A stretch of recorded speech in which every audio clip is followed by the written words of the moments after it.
पर जा रहा था, रास्ते में जोरों की आंधी तूफान के साथ बरसात धमाधम पड़ी, बैलगाड़ी धंस गई कीचड़ में, बिजली चमकी, मेघ गरजा, बैल भड़का, बैल भाग गया, गाड़ी धंस गई। जोरों की बरसात में निमक बह चला, लेकिन रोहित को याद था कि कितना भी विघ्न बाधा मुसीबत आए तो अपने दिल को कमजोर नहीं करना चाहिए। फिर से बिजली चमकी और मेघ गरजा। रोहित को गुरु की बात याद आई।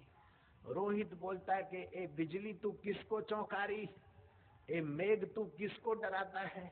मैं बैल नहीं के भग जाऊं, और मैं गाड़ी नहीं के धस जाऊं, और मैं निमक नहीं के बह जाऊं, मैं तो काले मत्थे का मनुष्य हूं। हरिओम करके अपनी आत्म शक्ति जगाऊंगा और मंजिल तय करके पाऊंगा अपने मकसद को।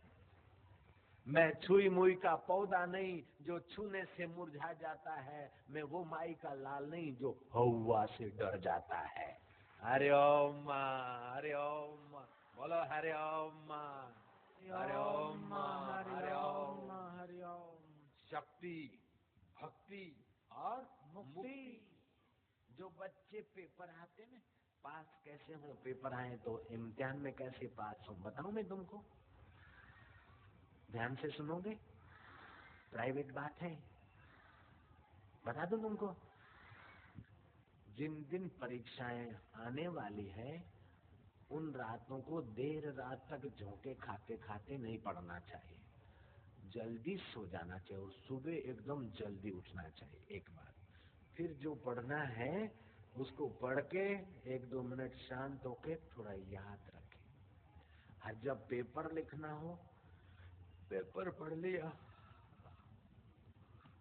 बड़ा कठिन है, ऐसा कमजोर दिल कभी नहीं बनाना। सरल है, आ जाएगा, मैं पास हो जाऊंगा, ऐसा विचार करके पेपर देखो। फिर जो भी प्रश्न तुमको कठिन लगते हो उनको छोड़ दो, जो प्रश्न सही लगते हो, सरल लगते हो, उनको लिखना चालू कर दो।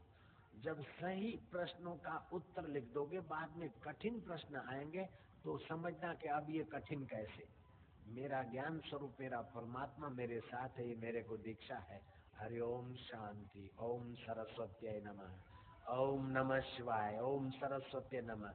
विद्या के दाता भगवान शंकर और माँ सरस्वती है। सरस्वती का, शिव जी का चिंतन करके यूं पेपर लिखे, सट सट सट सट सट पास। जयराम जी की एक लड़की आती थी तो बहुत कमजोर थी और उसको बनना था डॉक्टर, तो मेरे पास ले आए उसको सूरत में। तो मैंने उसको ये कथा सुनी उसने, और वो जब पेपर लिखती तो फोटो लेके थोड़ा यूं करती और फिर लिखती, तो जब जब कठिन लगे तो थोड़ा सा ध्यान करके फिर लिखती। तो परीक्षा में चेक करने वाले भागते भागते आए, बोले तू बार बार क्या निकालती है पर्स से, क्या कपड़ी लाई है, लिखा हुआ लाई, चोरी कर रही, क्या देखती है? बोलते देखती तो जरूर हूँ लेकिन लिखा हुआ नहीं देखती हूँ, जिससे लिखा जाता है उस गुरु और भगवान का फोटो देखकर शांत होकर फिर लिखती हूँ। वो लड़की अभी सिविल सर्जन है और सूरत के पास में वापी हॉस्पिटल में उसकी पोस्टिंग हो गई। जाकर जांच कर सकते हो, आज टेलीफोन से भी जांच कर सकते हो। जैन हॉस्पिटल की वो सर्जन बनी बैठी, जिसको बोलते कि नहीं जानेगी, कुछ नहीं पढ़ सकती, बुद्धू है, ऐसा है वैसा है। कोई तुमको बुद्धू बोले तो ये बात मत मानना, भले अभी थोड़ी बुद्धि कम विकसित है लेकिन तुम्हारे अंदर भगवान की शक्ति मौजूद है, तुम बुद्धू में से बुद्धिमान हो सकते हो। हिम्मत, शक्ति, भक्ति और मुक्ति।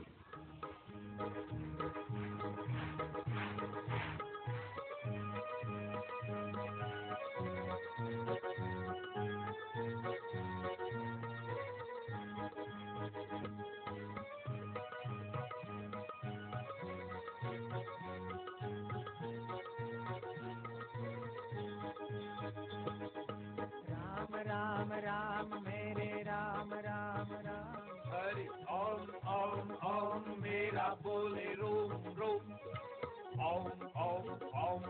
मेरा नाचे रोम रोम हरि ओम ओम ओम मीरा बोले रोम रोम। ओम हिम्मत ओम बोलो। ओम मीरा नाचे रोम रोम। ओम मेरा बोले रोम रोम। ओम ओम ओम मेरा नाचे रोम रोम। ओम ओम ओम मीरा बोले रोम रोम। ओम ओम ओम मीरा नाचे रोम रोम। राग नहीं, साहस, नो राग, शक्ति। ओम ओम ओम मेरा बोले रोम रोम। ओम ओम ओम मेरा नाचे रोम रोम। ओम ओम ओम मीरा बोले रोम रोम।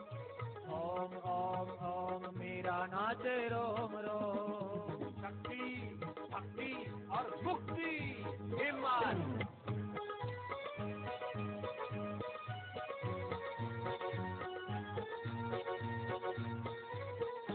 महाराज बैठ जाओ।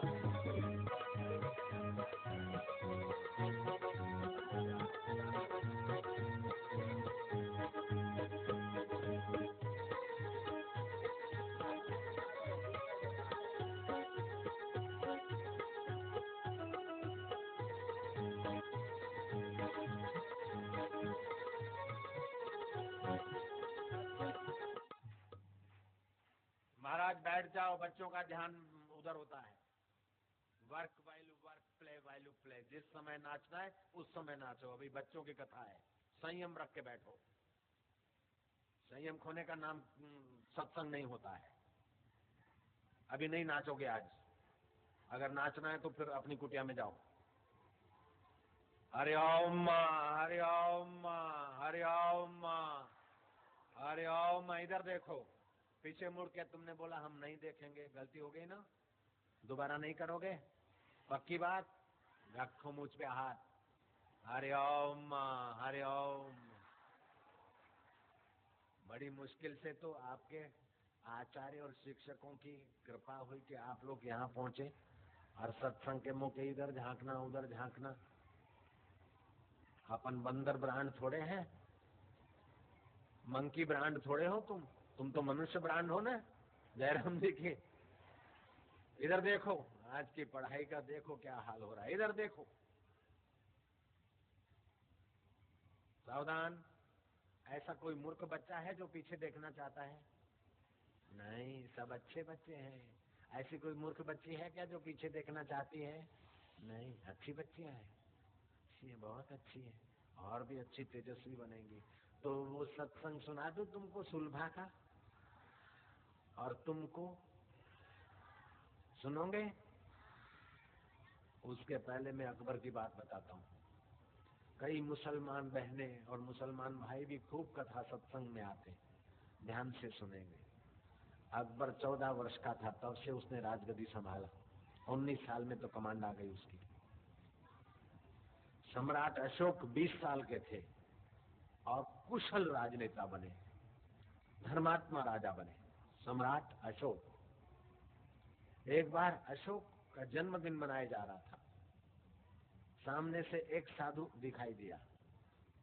अशोक की जय जयकार हो रही थी, लेकिन एक सच्चे संत को देखकर अशोक रथ में से उतरे, संत को प्रणाम किया। मुनियों को अपना वजीरों को आश्चर्य हुआ। वजीरों ने कहा कि इतने बड़े सम्राट होकर एक संत को प्रणाम करते हो, जरा अपनी इज्जत का तो ख्याल करो। अशोक ने कहा अच्छा, इस सवाल का मैं जवाब तुमको दूंगा। एक थैला दिया अशोक ने उस मंत्री को। उसमें मुंडियां दे दी, मुर्गी की मुंडी, बकरे की मुंडी, मछली की मुंडी, सुअर की मुंडी, मनुष्य की मुंडी।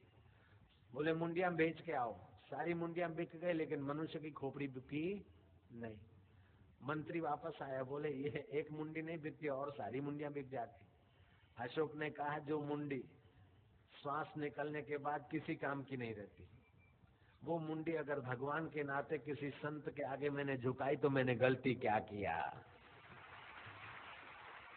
ईश्वर के नाते किसी संत के आगे जो मुंडी एक दिन खोपड़ा किसी काम में नहीं आएगा, वो खोपड़ा अगर भगवान के नाते किसी संत के आगे झुका तो मैंने गलती क्या की? गलती में तो तुम हो के अहंकार को सजाना चाहते हो। हम तो अहंकार को मिटाकर भगवान से मिलना चाहते हैं। सम्राट अशोक, जिस सम्राट अशोक का सिंबल हमारे नोटों पर अभी तक चला आ रहा है, उस सम्राट अशोक की बात कर रहा हूँ। 20 साल के उम्र में उसने राजगद्दी ऐसी तो सुंदर ढंग से संभाली कि अभी भी उनका सिंबल भारत सरकार नोटों पर छाप रही है।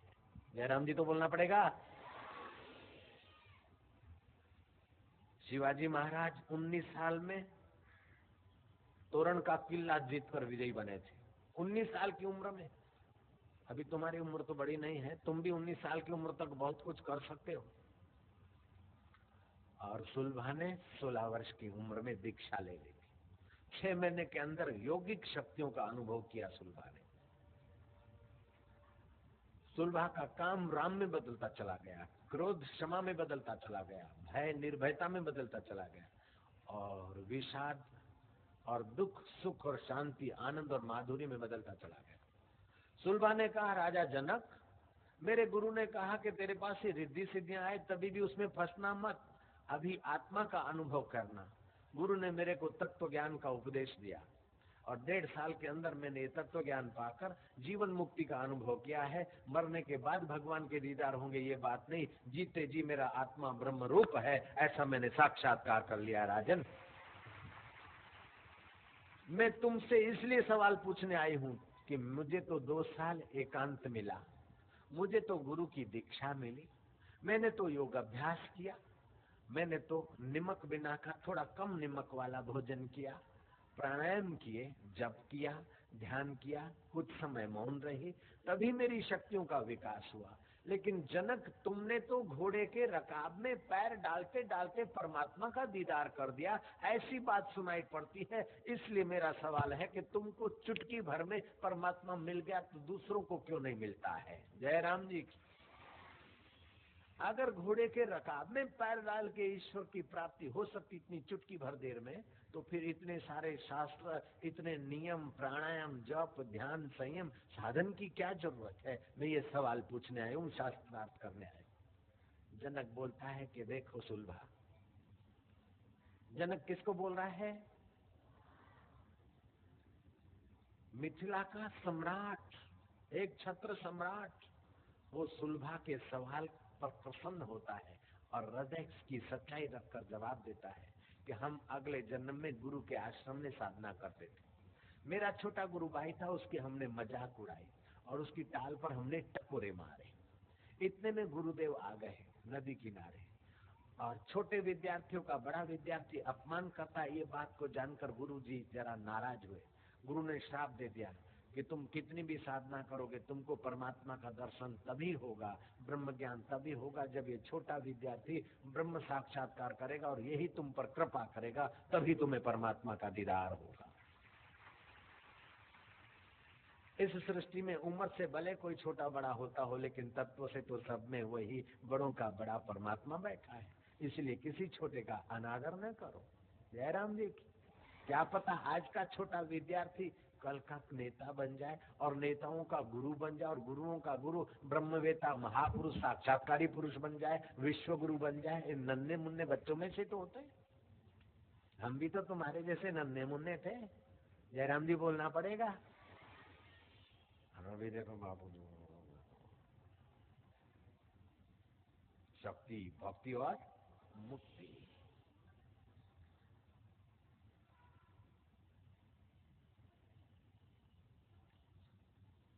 जनक बोलते हैं कि इसी कारण ये अष्टावक्र महाराज को इस जन्म में परमात्मा का साक्षात्कार हुआ। ये गुरु जी मेरे 12 साल के और मेरी लंबी उम्र है, लेकिन वो जो गुरु का अगले जन्म का ब्रह्मज्ञानी गुरु का दिया हुआ वरदान और या श्राप कहो, वो यहाँ फलित हुआ, मैंने घोड़े के रकाब में पैर डाला, अगले जन्म की हुई साधना थी, इस जन्म का सुना हुआ सत्संग था, सच्चरित्र था, इसके कारण मेरे को गुरु का उपदेश सुनने मात्र से वो पर्दा हट गया। जैसे लाइट की फिटिंग है तो केवल स्विच ऑन करना ही रह जाता है और रोशनी हो जाती है, ऐसे ही मेरी पूर्व की तैयारी थी और अष्टावक्र गुरुजी ने कृपा करके कृपा दृष्टि डाल के स्विच ऑन कर दिया और मुझे परमात्मा का साक्षात्कार हो गया।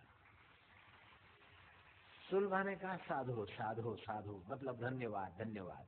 अब मेरा दूसरा सवाल है राजन,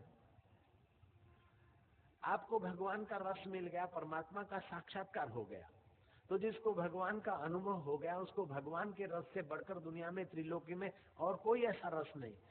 तो जब भगवान का अनुभव हो गया आत्मा परमात्मा का, फिर तुम तख्त सिंहासन चंवर छत्र और राजाधिराज महाराजा अन्नदाता घड़ी खम्मा ये सुंदरियों के छनन छनन करते हुए लाखों करोड़ों रुपए के गहने गांठे छन छनाते हैं और तुम उनके हवा झेलते और हुकूमत का मजा ले रहे।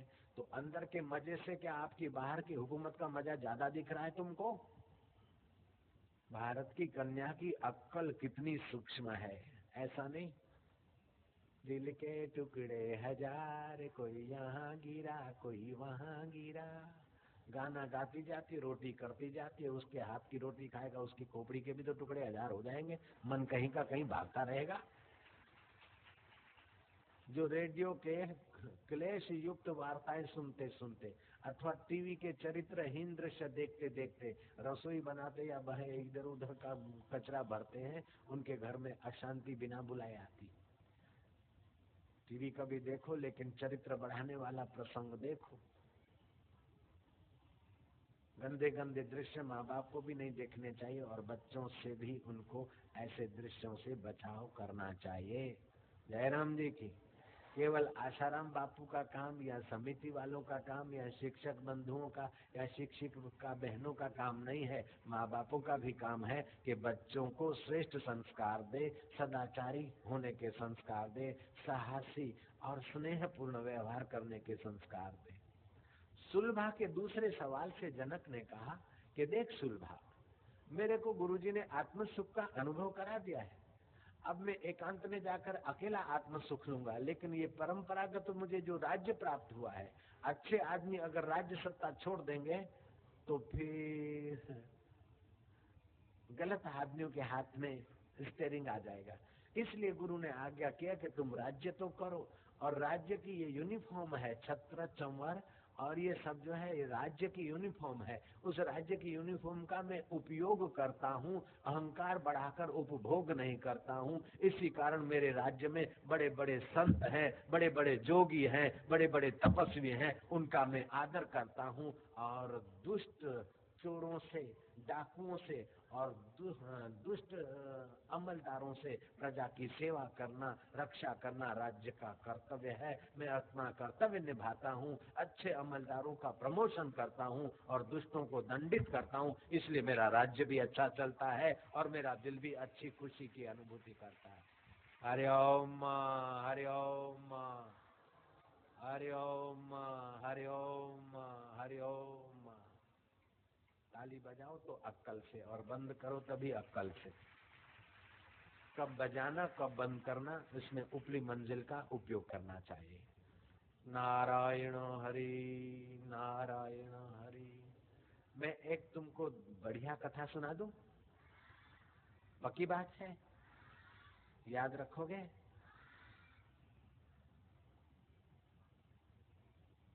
एक लड़का था, उसका नाम था रमन। बाद में वो बड़ा चीफ जस्टिस बन गया और महाराष्ट्र में उसको मान से लोग बोलते थे मर्यादा रमन। वो खेल खेल रहा था अपने मित्रों के साथ, इतने में एक माई रोती हुई जा रही थी। लड़के ने खेल खेलना छोड़ दिया और उस बुढ़िया की लकड़ी पकड़ के बोला, माताजी क्यों रोती हुई जाती है? भाई को टाढस बंधाते हुए रमन ने पूछा। बाई ने अपनी पूरी व्यथा सुना दी। व्यथा ऐसी थी कि 4 चोर, 4 डकैत किसी के यहाँ से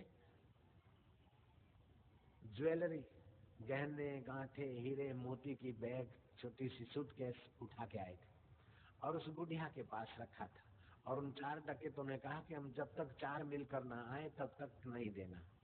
ऐसा करके उस सच्ची माई के वहां रख के चले गए थे। थोड़ा दूर गए, दूसरी जगह उनको डाका डालना था। सोचा कि अब खाया पिया नहीं है, दूध वाला जा रहा है, दूध लेके पी ले, लेकिन बर्तन नहीं तो उस बुढ़िया से बर्तन ले आओ। वो बर्तन लेने एक आदमी को भेजा, लेकिन बर्तन लेने जो 4 में से एक डकैत बर्तन लेने गया तो बर्तन के बदले में वो सूटकेस मांगा उससे। तो बुढ़िया ने कहा कि तुम तो 4 आए थे, अभी तो अकेला है। बोले वो 3 खड़े हैं, वो देखो। तीनों ने इशारा करा कि हाँ ऐसा।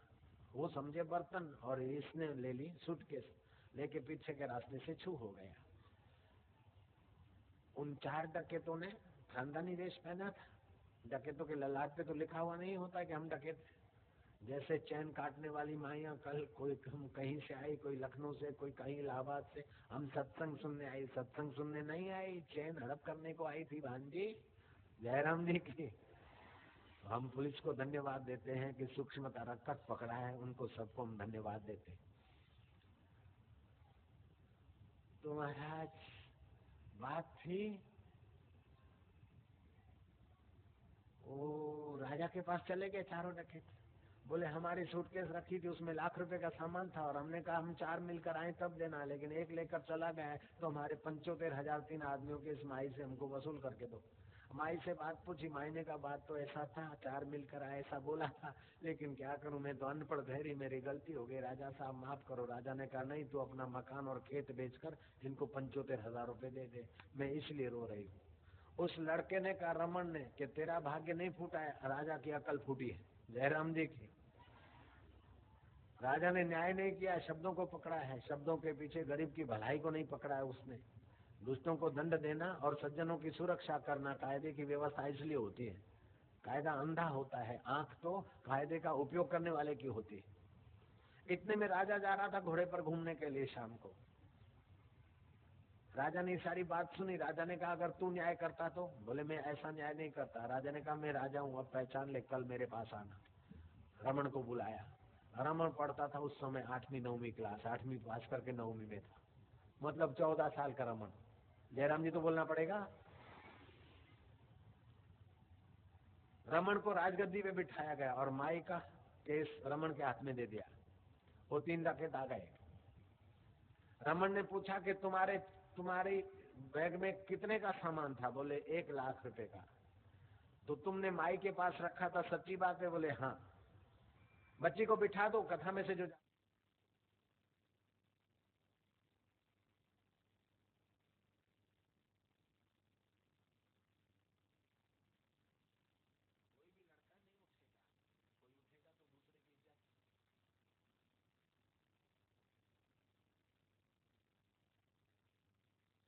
मुझ पे। वो लड़का मरेड़ा रमन ने उन डकैतों से पूछा, शाहूकारी वेश में जो डकैत थे, कि तुमने ये माई को शर्त दिया था कि हम 4 मिलकर आए तभी हमको अटैची देना, ये बात सच्ची है? बोले हाँ। माई ने अटैची अकेले को दे दी? बोले हाँ। तुमने इशारे किए? बोले हमने नहीं किया। बोले अच्छी बात है। तो माई के साथ तुम्हारा ये निर्णय था, तुम्हारा ये वायदा था कि हम 4 मिलकर आए, अभी तुम 3 हो, चौथे को खोज के आओ तो माई तुमको सामान दिला देगी। जयराम जी तो बोलना पड़ेगा। वो लड़का आगे चलकर चीफ जस्टिस हुआ और उसको मर्यादा रमन कहने लगे। उसकी इस बुद्धिमत्ता के पीछे एक ही रहस्य था, वो रोज सुबह नींद में से उठकर थोड़ा ध्यान करता था, माता पिता को प्रणाम करता था, और जब शिक्षक पढ़ाए तो पूरे मनोयोग से पढ़ता था, दिलचस्पी से पढ़ता था, और जो बात याद रखने योग्य है उसको 2-4 बार दोहराता था। इस कारण वो पढ़ाई में भी आगे आता था और बुद्धि के निर्णयों में भी उसकी बहुत बड़ी आभा चमकी थी। अब तुम भी ऐसा करोगे? जब शिक्षक बंधु या शिक्षिकाएं बहनें पढ़ाए तो ध्यान से आप बोर्ड के तरफ देखोगे, अच्छे विद्यार्थी बनोगे। एक दूसरी कथा सुना दूं। महाराष्ट्र में रामानुजम नाम का एक लड़का था, किसान का, छोटे से गांव का। पिता गरीब होने के नाते उस लड़के को 7वीं क्लास पास करके बम्बई के मुनीमों के पास नौकरी करनी पड़ी। क्या करना पड़ा? लड़के का नाम था रामानुजम। वो मुनीम लोग चौपड़ा लिखते लिखते जब भूलते, हिसाब नहीं जमा सकते, रामानुजम तो चपरासी का काम करता था। चाय ले आओ, पानी ले आओ, स्याही खत्म हो गई खड़िए में, स्याही ले आओ, कलम लाओ, ये गलीच जगह चादर बदल दो, झाड़ू लगा दो। छोटा काम करता था, लेकिन उसका दिल छोटा नहीं था। छोटे घर में रहता था, लेकिन इसकी समझ छोटी नहीं थी। वो मुनीम जब हिसाब करते करते सिर पर हाथ रख के बैठते, मुंह में कलम डालते, खोपड़ी ठोकते, तब रामानुजम हंसते हंसते बोलता है कि क्यों खोपड़ी ठोक रहे हो? बोले हिसाब नहीं मिलता। मेरे को बताओ, मैं सुना देता हूँ। अरे बोले जा, तू क्या सुनाएगा? तू तो 7वीं पढ़ा है, हम तो मुनि में करते करते 60 साल के हो गए, तू क्या बताएगा? जा चाल। फिर भी रामानुजम घबराता नहीं था और गुस्सा नहीं करता था। जो जरा जरा बात में गुस्सा नहीं करता है वो बड़ा आदमी है कि छोटा आदमी है? और जरा जरा बात में जो गुस्सा करता है वो बड़ा आदमी होते हुए भी छोटा है कि नहीं है? हाँ, तो तुम जरा जरा बात पे गुस्सा नहीं करोगे ना? नहीं, सच्ची बात है तो बोलो नारायण नारायण, बोलो ना, नारायण नारायण नारायण। जब जब मुनीम लोग सिर पे हाथ रखे, हिसाब में रुकावट आए, तो रामानुजम कहे, 1 बार 2 बार 3 बार कहने से रामानुजम को एक बार किसी मुनीम ने कहा, अच्छा भाई तू बार बार पूछता तो बता, इतने हजार इतने रुपए, अब हमारा हिसाब नहीं मिलता है। रामानुजम ने चुटकी बजाते ही सारा हिसाब उनको ठीक से कर दिया। सारे मुनीम दंग रह गए। किसी फर्म के मुनीम थे 8-10, आपस में चौपड़े लिखते थे। जब जब किसी मुनीम को हिसाब किताब में दिक्कत हो तो रामानुजम, इधर आओ भैया जरा ये हिसाब लगा दो। रामानुजम बोले, ये जरा सा हिसाब पूछते मेरे से? अरे बोले, हम 2 घंटे से सिर खपा रहे हैं, जरा सा नहीं भैया, जरा दिखा दे। रामानुजम चुटके से उनका हिसाब ठीक कर देता। अब तो रामानुजम उनके लिए भगवान जैसा हो गया। जब जब कोई मुनीम का चौपड़ा, मुरादी सिंधी में बोलते मुरादी, भाई खाता सेट नहीं हो, जमा उधार का पक्ष बराबर पल्ला न मिले, रामानुजम इधर आओ, रामानुजम सेट कर दे। किसी ने बोला, रामानुजम तेरे पास गणित की इतनी सारी विद्या, इतनी सारी शक्ति है, तो इस समय मिस्टर हार्डी गणितवेता विश्वविख्यात, मिस्टर हार्डी गणित के जगत में प्रसिद्ध है, तू अपनी योग्यता उसको लिख कर बता और वो तुझे बहुत कुछ देंगे, तेरा सम्मान करेंगे। रामानुजम ने अपनी योग्यता नहीं, गणित के 2-4 नमूने मिस्टर हार्डी को लिखकर भेजे यूरोप में। हार्डी ने गणित के नमूने देखते ही रामानुजम को अपने पास बुला लिया।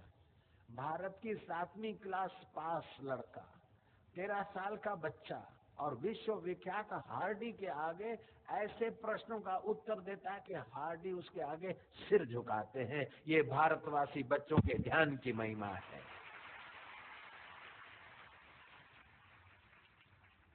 हार्डी जो सवाल पूछे गणित का चटाक से जवाब, जो सवाल पूछे फटाक से जवाब। हार्डी हैरान हुआ कि व्हाट इज दिस, आखिरी है क्या? हार्डी ने मनोवैज्ञानिकों को और गणितवेताओं को बुलाया, एक कॉन्फ्रेंस रखी और दीवार पर एक बड़ा बोर्ड लगवा दिया। गणितवेताओं को कहा कि तुम्हें जो भी गणित के नमूने पूछने हो, मनोवैज्ञानिकों को कहा तुम ध्यान दो, ये कहां से लाता है सवालों का जवाब। इतना नन्हा सा लड़का, महाराष्ट्र से के छोटे से गांव में रहता है, इसका बाप काश्तकार है और इसकी माँ घर की लिपाई पुताई करके अपना गुजारा चलाती। थोड़ा सा गाय का दूध, 1-2 गाय रख के, बस, और कुछ भी नहीं। गाय का दूध पीने से बुद्धि शक्ति में बहुत मदद मिलती है। जो बचपन में भैंस का दूध पीते हैं वो बड़े होकर भाई भाई आपस में संपत्ति के लिए लड़ते हैं, लेकिन जो गाय का दूध पीते हैं वो जरा जरा बात पे झगड़ते लड़ते नहीं है। बोले क्यों? बोले भैंस तो खुराक देखकर, स्वार्थ देखकर दूध देती है, और गाय बछड़ा बछड़ी देखकर वात्सल्यता से, प्रेम से भरकर दूध देती है, इसलिए गाय का दूध पीना हितकारी है। गौशाला वाले राजी हो गए कि काम बन गया बाबा जी। जय राम जी की। नारायण हरि नारायण हरि बोलो नो, नारायण हरि नारायण। तुम पढ़ते पढ़ते थक जाओ अथवा याद नहीं रहता हो तो क्या करोगे? डर जाओगे? सिर दर्द हो जाए तो क्या गोली और इंजेक्शन लेने जाओगे? तो क्या करोगे? कैसा भी सिर दर्द हो और कैसी भी थकान हो सिर की, तो उस समय क्या करोगे पता है तुमको? मैं बता दूं? बढ़िया बात है, बढ़िया में बढ़िया बात है, बता दूं? तुम्हारे भी काम की है और तुम्हारे माता पिता के काम की है। किसी को भी सिर दर्द हो अथवा याद शक्ति के कारण स्मृति नहीं हो और लिखने में, याद करने में तकलीफ होती हो, तो क्या करना चाहिए? सिर दर्द हो, आधा सीसी हो, पूरा सीसी हो, सिर दर्द किसी भी प्रकार का हो, दवाई इंजेक्शन ले लेके थक गए हो, ऐसे आदमी को भी फायदा होता है। बता दूं? पहली उंगली अंगूठे के नीचे और 3 उंगली सीधी दोनों घुटनों पे रख दे अथवा लेटे लेटे से कर दे, और जीभ थोड़ी सी बाहर, दोनों ऊपर और नीचे के दांतों के बीच जीभ थोड़ी बाहर कर दो, आधा पौना सेंटीमीटर। 2 मिनट दोपहर को, 2 मिनट सुबह। थोड़े दिन में सिर दर्द किसी भी प्रकार का होगा। और दूसरी बात बता दूं, एक वायु मुद्रा है। जोड़ों का दर्द हो, घुटनों का दर्द हो, ऐसी वैसी बीमारी हो, शरीर का मोटापा हो, क्या करे? 2 उंगलियों को अंगूठे से दबा दे, आगे के पीछे की उंगली सीधी और 2 उंगली दबे रहे। इससे जोड़ों के दर्द में फायदा मिलता है, गैस वायु में फायदा मिलता है। बोलो बढ़िया बात है कि नहीं है? बोले बापूजी डायबिटीज है, 1 महीने में मिट जाएगा, बिना पैसे बिना खर्चे। बोले कब्जियत की बीमारी है, 10 दिन में मिट जाएगा। बोले पानी पकड़ने की बीमारी है, प्रदर रोग की बीमारी बहुत खराब होती है, एलोपैथी की लाखों रुपए की दवाई से भी नहीं मिटती, लेकिन बिना पैसे मिट जाएगा 10 दिन में प्रदर रोग की बीमारी। ये भी मैं बताने वाला हूँ, लेकिन तुम चुप करके सुनोगे तभी बताऊंगा, नहीं तो नहीं बताता। चुप करके सुन रहे हो ना? इधर ध्यान दो, सुन रहे कि नहीं सुन रहे? पक्की बात? रखो मुझ पे हाथ। अच्छा तो देखो, वो 2 सरदार थे, अब तो सुनोगे ना। 2 सरदार थे लड़के। पंडित ने कहा वो सरदार है, वो सरदार बेटे थे आप। वो दोनों जवान सरदार थे लड़के। पंडित ने दोनों को लड्डू दिया, ले ये लड्डू, और हवन कुंड है उसमें सरदार लड्डू डाल दे, बोलकर स्वाहा। सरदारों ने क्या करा? मुंह में लड्डू डाल दिया, बोले आहा। बोले ऐसा क्यों किया? बोले हम गुरु ग्रंथ साहब पढ़ते हैं और गुरुओं की महिमा हम जानते हैं, और गुरुओं का ज्ञान है कि जो परमात्मा अग्नि देवता में है वही परमात्मा वैश्वानर यहाँ है। इसलिए महाराज हमको तो लगी थी भूख, हमने तो सदगुरु वाहेगुरु का नाम लेकर स्वाहा के बदले आहा कर दिया है। पंडित बोला ठीक है, पास हो गए। जयराम जी की।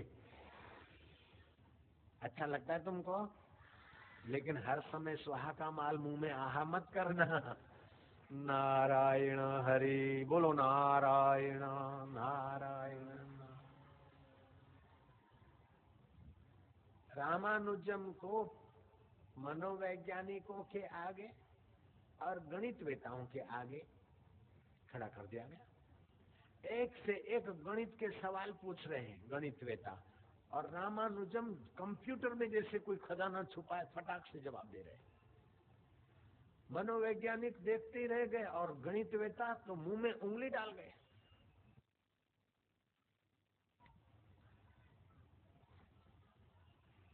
एक बार रामानुजम बीमार पड़ा और हार्डी उसको हॉस्पिटल में मिलने गया, हॉस्पिटल की खिड़की से रामानुजम ने हार्डी की कार के 4 नंबर देख लिए और एक एक नंबर का एक एक गणित का नमूना बनाकर हार्डी के आगे रखा। एक गणित का नमूना हार्डी को थोड़ी देर में समझ में आया, दूसरा नमूना समझने में हार्डी को खूब कसरत करनी पड़ी, तीसरा नमूना समझने में मिस्टर हार्डी को 6 महीने लगे और चौथा नमूना जीते जी हार्डी समझ नहीं सका। मिस्टर हार्डी ने विल लिखा है। ध्यान से सुन रहे ना? भारत के उस बच्चे की एकाग्रता के आगे विश्व विख्यात मिस्टर हार्डी गणितवेता ने विल लिखा है कि रामानुजम के बताए हुए गणित के नमूने मैंने 3 तो अपने जीवन काल में सत्य महसूस किए, लेकिन चौथे का अभी मुझे समझ नहीं आ रहा है।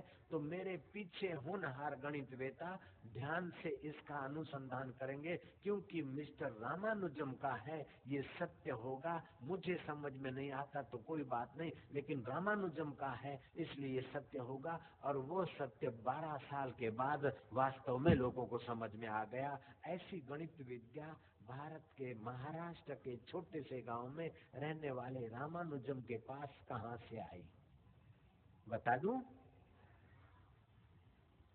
मनोवैज्ञानिकों ने भी अनुसंधान करते हुए बताया था कि रामानुजम जब बोर्ड के तरफ देखता है तो उस समय वो प्रश्न देखते समय अपने आप को भूल जाता है, प्रश्न ही बन जाता है।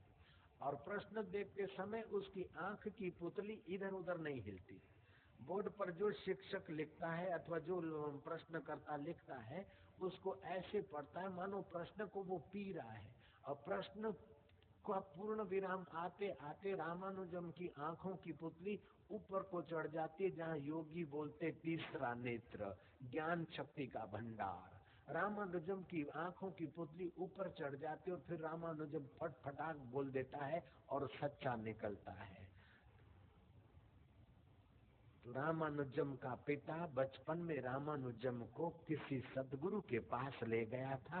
सतगुरु ने मंत्र दीक्षा देते समय रामानुजम को जहाँ तिलक करते हैं वहाँ ध्यान करने की टेक्निक बता दी थी, इसलिए उसका तीसरा केंद्र ज्ञान केंद्र खुल गया था और रामानुजम गणित जगत में प्रसिद्ध हुआ। रामानुजम को अगर सतगुरु का सानिध्य लंबा समय मिला रहता तो रामानुजम सहस्त्र सार तक भी पहुंच जाता। आत्मा परमात्मा का साक्षात्कार करके बुद्ध, कबीर, महावीर और शंकराचार्य की नाई अभी विश्व विख्यात संतों के द्वारा भी वो पूजा जाता है। इतना महान बन सकता था। ऐसा महान बनने का अवसर सबके हृदय में छुपा है। बीज रूप में अद्भुत शक्तियां सब बच्चों के अंदर छुपी है। तुम लोग गाओगे? सुन्ना सखना कोई नहीं, सुन्ना सखना कोई नहीं, कंगला मंगला कोई नहीं, कंगला मंगला कोई नहीं, सबके भीतर लाल, सबके भीतर लाल, मूरख ग्रंथि खोले नहीं, मूरख ग्रंथि खोले नहीं, कर्मी भयो कंगाल, कर्मी भयो कंगाल। कर्मी तो बाहर के कर्मों में ही सारी जिंदगी खत्म कर देता है और आध्यात्मिक ढंग से कंगाल होके मर जाता है। और मूर्ख को तो समय ही नहीं मिलता है, पता ही नहीं चलता कि हमको आत्मशक्ति जगाना चाहिए। कोई कोई बड़भागी है जिनको शिक्षा के साथ दीक्षा मिलती है, दिशा मिलती है, उनका मंगल होता है। मिलकर थोड़ी देर कीर्तन करेंगे। हरि ओम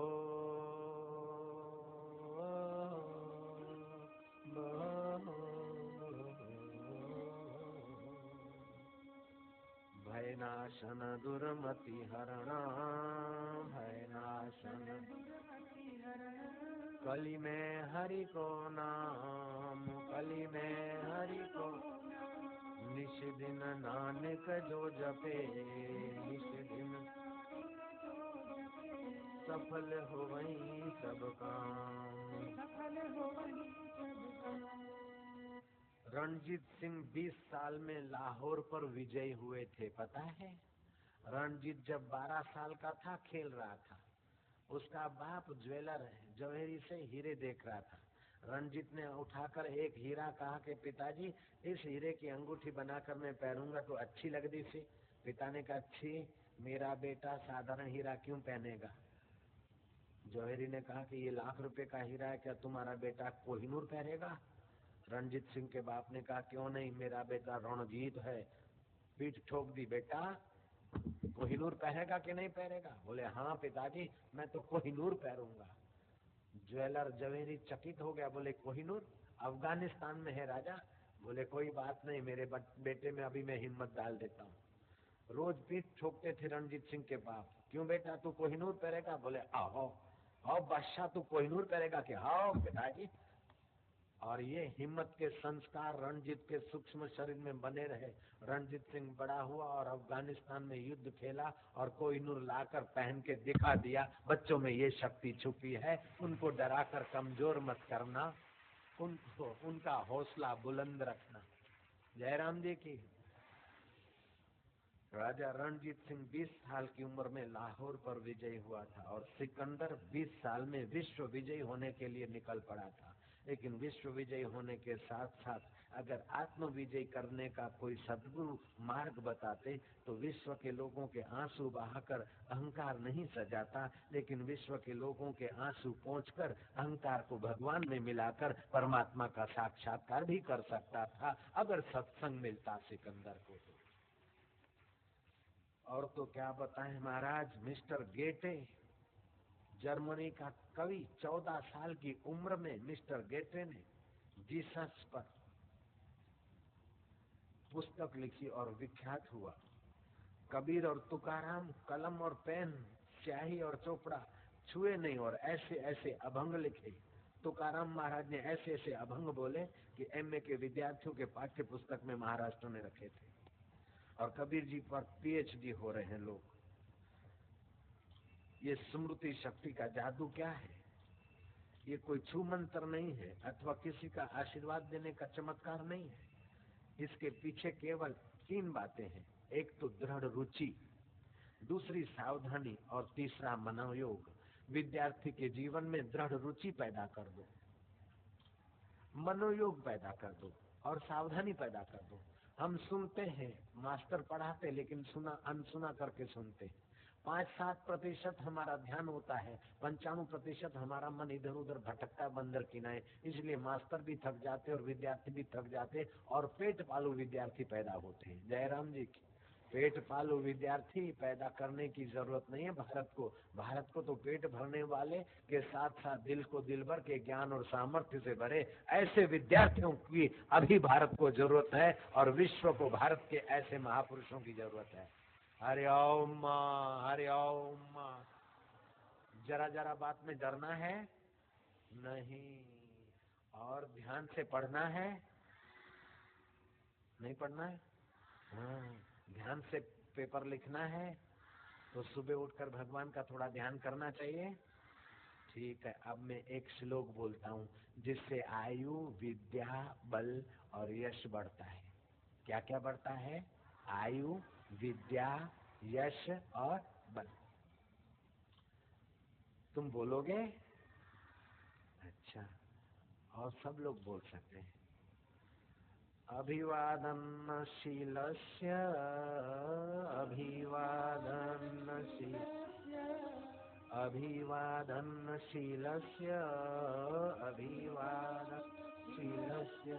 नित्यवृद्धोपसेविनः नित्यं वृद्धोपसेविनः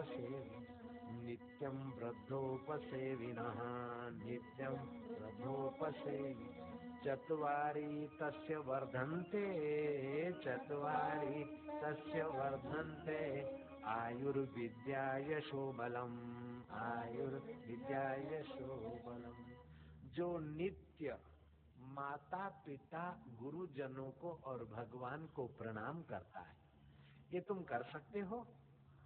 भगवान को प्रणाम कर सकते हो? तकलीफ तो नहीं पड़ती है? माता पिता को प्रणाम कर सकते हो? तकलीफ तो नहीं होती है? और अपने घर में बड़े संत बुजुर्ग पवित्र आत्मा कोई वृद्ध है तो उनको प्रणाम कर सकते हो? अच्छा, तो इससे क्या होगा पता है? आयुष्य बढ़ेगा, अकाल मृत्यु, हार्ट अटैक, हार्ट फेल अथवा एक्सीडेंट की मुसीबतें जीवन में नहीं आती है। जयराम जी की। आयु बढ़ती है और क्या बढ़ता है? विद्या बढ़ती है और क्या बढ़ता है? बल बढ़ता है और क्या बढ़ता है? यश बढ़ता है। तो बल, यश, आयु और विद्या ये कैसे बढ़ता है? माता पिता गुरुजनों को, वृद्धों का आदर और प्रणाम करने से ये चारों चीज बढ़ती है। ये तुम कर सकते हो ने? और अभी ये श्लोक बोल सकते हो? फिर से बोलो तो। अभिवादन शीलस्य अभिवादन शीलस्य अभिवादन शील नित्यं वृद्धोपसेविनः नित्यं चत्वारि तस्य वर्धन्ते चत्वारि तस्य वर्धन्ते आयुर्विद्या यशो बलम। और 3 बातें तुमको बता दूं। एक बात बढ़िया में बढ़िया है कि तुम ईश्वर का स्मरण करो। सुबह नींद में से उठते समय, पढ़ाई का प्रारंभ करते समय, पेपर को लिखते समय ईश्वर का स्मरण करो। दूसरी बात, बड़ों का सम्मान करो। शिक्षक का, शिक्षिका का, आचार्य का, घर में आए हुए बड़े मेहमानों का सम्मान करो। ये कर सकते हैं तुम? ठीक। और तीसरी बात, अपने दोषों को देखो कि मैं डरपोक तो नहीं हूँ, डर को निकालूंगा। मैं बीड़ी पीने वाले, खो खो करने वाले, चरित्रहीन व्यक्ति की नकल तो नहीं कर रहा हूँ। छी छी, बीड़ी पीना अच्छा है। बीड़ी में तंबाकू होता है और तंबाकू में निकोटिन नाम का जहर होता है। 50 ग्राम तंबाकू का निकोटिन निकाल के इंजेक्शन बना और कुत्ते को लगाए तो कुत्ता 3 मिनट में मर गया। ऐसा निकोटिन जहर हम क्यों पिए अथवा गुटखा के द्वारा मुंह में क्यों खाएं? गुटखा व्यापारी बोलेंगे बापू हमारी मंदी कर देंगे। नहीं नहीं, हम मंदी नहीं करते, समाज को जगाते। किसी की मंदी तेजी से हमारा कोई लेना देना नहीं। जयराम जी की।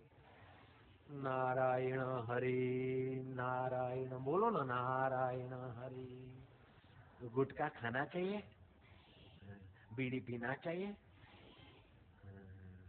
और अपने दोष छुपाना चाहिए, अपने दोष बढ़ाना चाहिए, अपने दोष बढ़ाना चाहिए, अपने दोष निकालना चाहिए। हाँ, समझदार हैं, बच्चे हैं, लेकिन अकल के कच्चे नहीं हैं, अकल के पक्के हैं और होते रहेंगे। हरि ओम हरि ओम हरि ओम हरि ओम। सुबह उठ के क्या करोगे? बिस्तर पे भगवान का ध्यान और सुमरन। रात को सोते समय क्या करोगे? उस बच्चों को बिठा दे। अच्छा,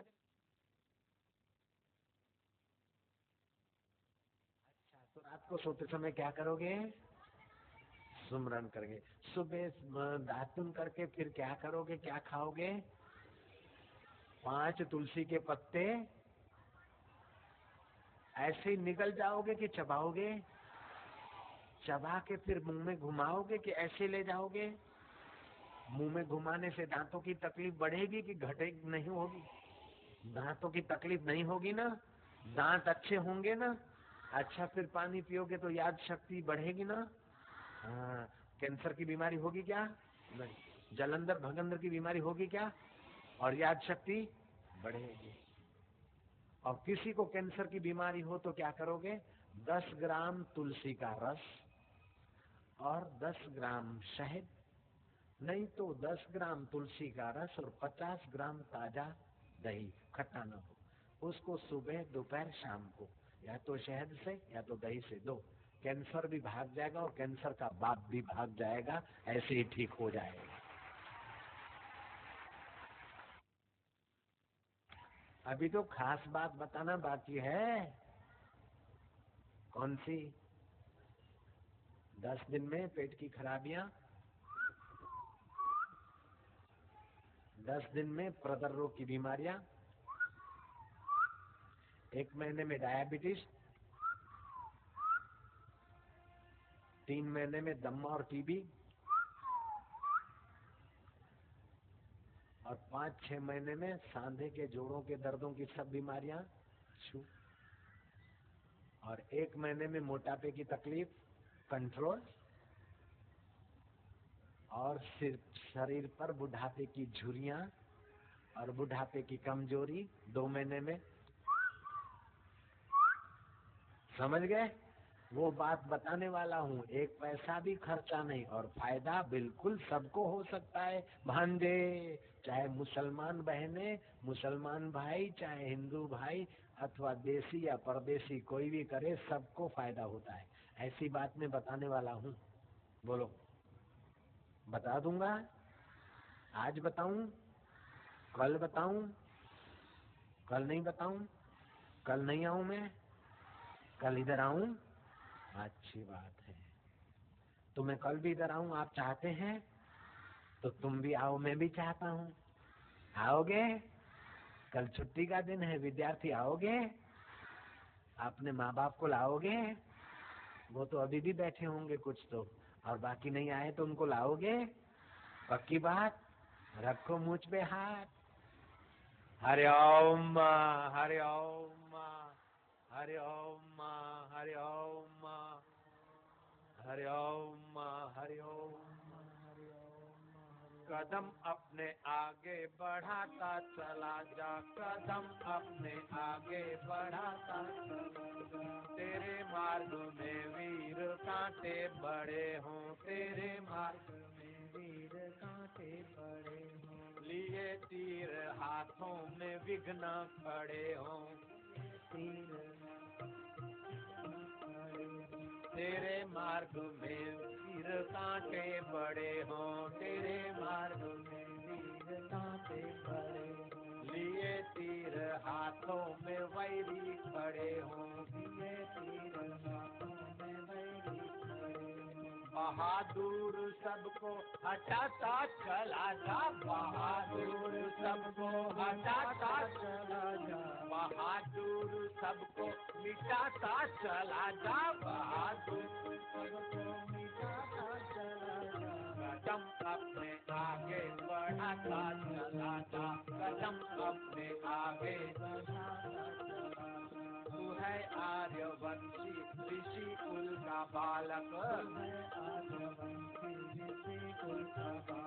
तुम हो आर्यवंशी ऋषि कुल के बालक, तुम हो आर्यवंशी ऋषि कुल के बालक। प्रतापी यशस्वी सदा दीन पालक, प्रतापी यशस्वी सदा दीन पालक। तू संदेश सुख का सुनाता चला जा, तू संदेश सुख का सुनाता चला जा। तू संदेश भारत का सुनाता चला जा, तू संदेश भारत का सुनाता चला जा। कदम अपने आगे बढ़ाता चला जा,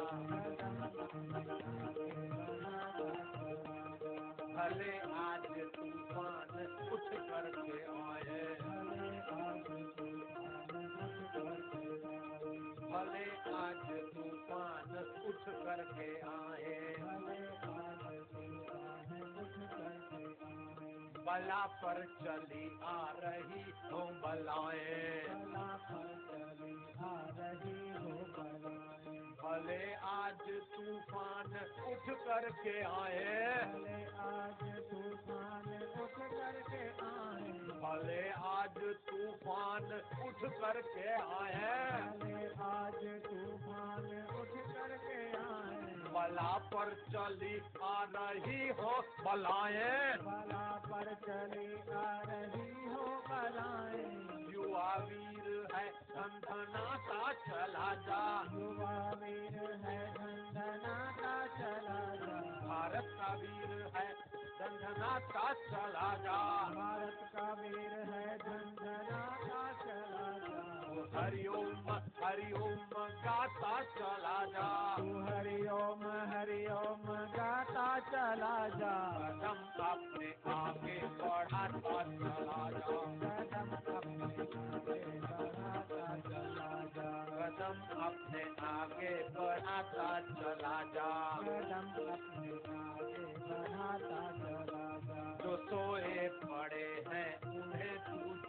जा। जो सोए पड़े हैं उन्हें तू जगा जा। जो सोए पड़े हैं उन्हें तू जगा जा।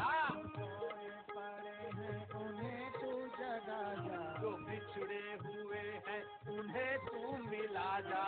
जो बिछड़े हुए हैं उन्हें तू मिला जा। तू संदेश सुख का सुनाता चला जा। तू संदेश सुख का सुनाता चला जा। तू संदेश गीता का सुनाता चला जा। तू संदेश गीता का सुनाता चला जा। कदम अपने आगे बढ़ाता चला जा। कदम अपने आगे बढ़ाता चला जा। कदम अपने आगे बढ़ाता चला जा। कदम अपने आगे बढ़ाता चला जा। तेरे मार्ग में वीर कांटे पड़े हो। तेरे मार्ग में वीर कांटे पड़े हो। लिए तीर हाथों में वैरी खड़े हो। लिए तीर हाथों में बेरी खड़े हो। युवा वीर है धनधनाता चला जा। युवा वीर है धनधनाता चला जा। कदम अपने आगे बढ़ाता चला जा।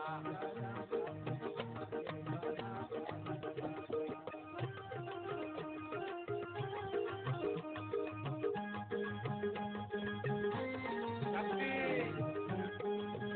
हिम्मत, पुरुषार्थ।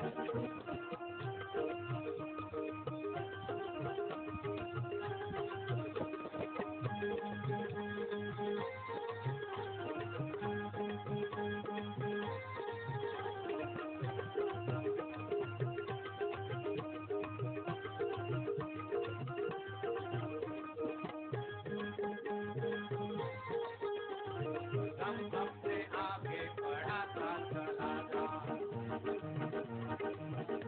चला जा। युवा वीर है धनधनाता चला जा। युवा वीर है धनधनाता चला जा। तू संदेश सुख का सुनाता चला जा। तू संदेश सुख का सुनाता चला जा। तू संदेश भारत का सुनाता चला जा। तू संदेश भारत का सुनाता चला जा। तू हरिओम गाता चला जा। तू हरिओम गाता चला जा। तू शिवोहम गाता चला जा। तू शिवोहम गाता चला जा। कदम अपने आगे बढ़ाता चला जा। कदम अपने आगे बढ़ाता चला जा।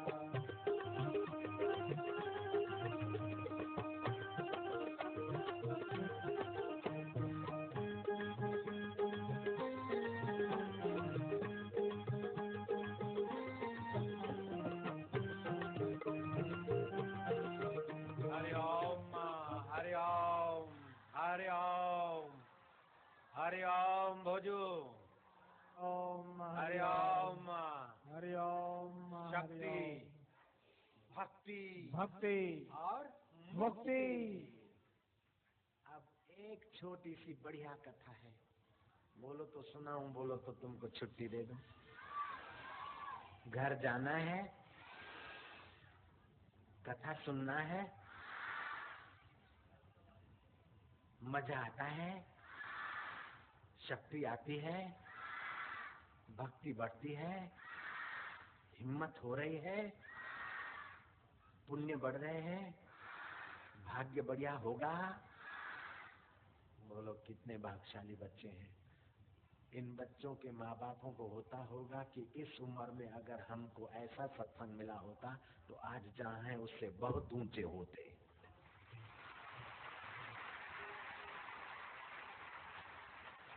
वे लोग धन भागी हैं जो ऐसे वैदांतिक और गीता के ज्ञान को समाज के हर तबके तक पहुंचाने में भागीदार होते हैं। देश को अभी और कोई विशेष चीजों की जरूरत नहीं है। चरित्र निर्माण और साहस जगाना, सदाचारी और सुशील जनता को आगे लाने का काम ही देश को करना अभी मुख्य है। जयराम जी की हरिओम हरिओम। ये अकेला आशाराम का काम नहीं है, हर भारतवासी का काम है, जयराम जी, हर मनुष्य का ये काम है, चाहे किसी भी जाति नाती का हो। आने वाली पीढ़ी के साथ घोर अन्याय हो रहा है, उनका स्वास्थ्य पर कुठारघात हो रहा है, उनकी मानसिक शक्तियों पर कुठारघात हो रहा है, उनकी बौद्धिक शक्तियों पर कुठारघात हो रहा है। उन विद्यार्थियों ने कोई पाप नहीं किया है, कोई जुल्म नहीं किया है। हमारी लापरवाही और लॉर्ड मैकालेन की कूटनीति विद्यार्थियों की जड़ें काट रही है। विद्यार्थियों की जड़ें न कटे, उनकी जड़ों में भारतीय संस्कृति का अमृत सिंचना और सिंचाना आज से हम दृढ़ संकल्प करें तो भारत फिर से चमक सकता है। हरिओम हरिओम। खाली पेट चाय तो अपने दुश्मन के बच्चे को भी नहीं पिलाना चाहिए। खाली पेट चाय तो अपने दुश्मन के बच्चे को भी नहीं देना चाहिए। खाली पेट कॉफी अगर कोई माँ और बाप तुमको देता है तो उनको हाथ जोड़कर बोलना कि हमको तो मत दो, आपके दुश्मन के बच्चे को भी मत देना। इससे वो जो वीर्य ग्रंथि है, जो स्मृति शक्ति है, जो गुर्दों की शक्ति है, वो सब की सब कुंठित हो जाती है। खाली पेट चाय और कॉफी कोई विद्यार्थी नहीं पिएगा, नहीं पिएंगे। खाली पेट क्या करोगे? सुबह सुबह पानी का 1-2 गिलास भर के पी लोगे। बाद में नाश्ता करके दूध पीना चाहिए। अगर दूध नहीं मिलता और चाय कम नसीबी से चाय ही पीनी पड़ती है तो पत्ती बिल्कुल कम और दूध खूब ज्यादा। जयराम जी की अगर कम नसीबी से पीनी पड़ती है तो ऐसे पिएंगे, नहीं तो चाय न पिए तो अच्छा, पिए तो नाश्ता करने के बाद और दूध खूब और पत्ती जरा सी चिकनी जैसी। पक्की बात है, अच्छी बात है। भादों में दही नहीं खाना चाहिए और सावन में खूब दूध नहीं पीना चाहिए, लेकिन भगवान का नाम तो 12 महीना ले सकते हैं। जय जय श्री राधे।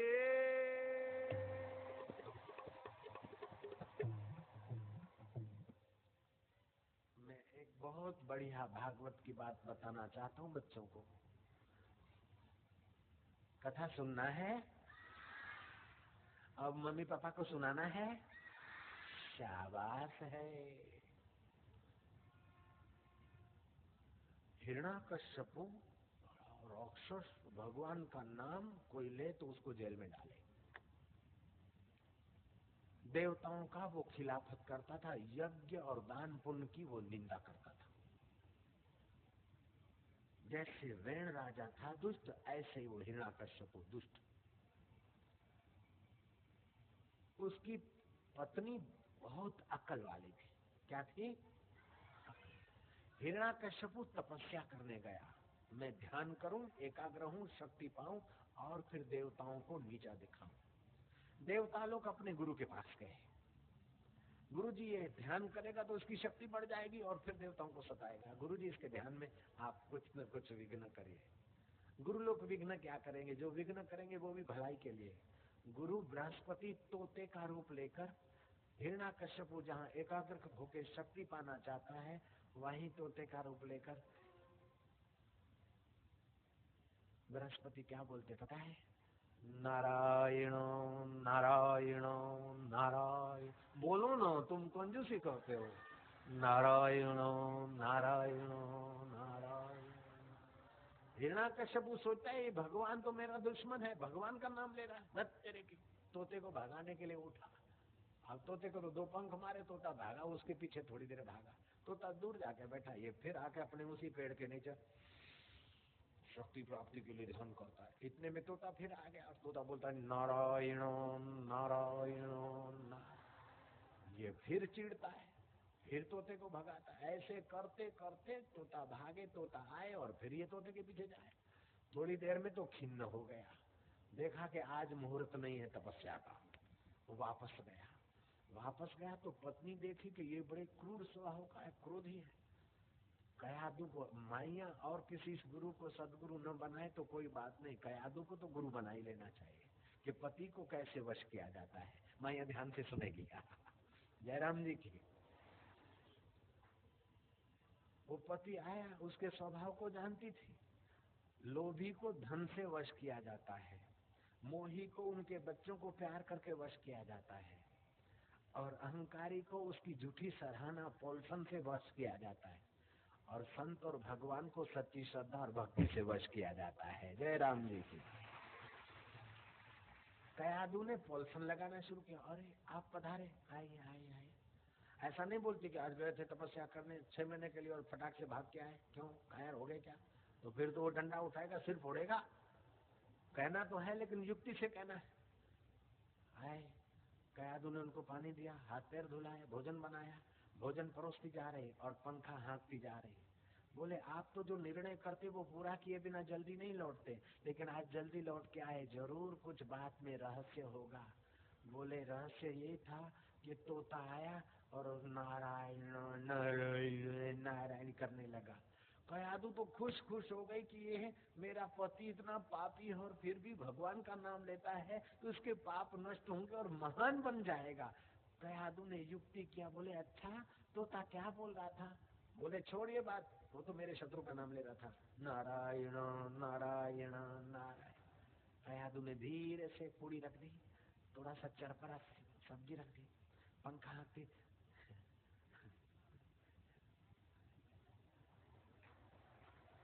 फिर से कहिए न तोता क्या बोल रहा था? बोले प्रिय तोता बोल रहा था नारायण नारायण नारायण।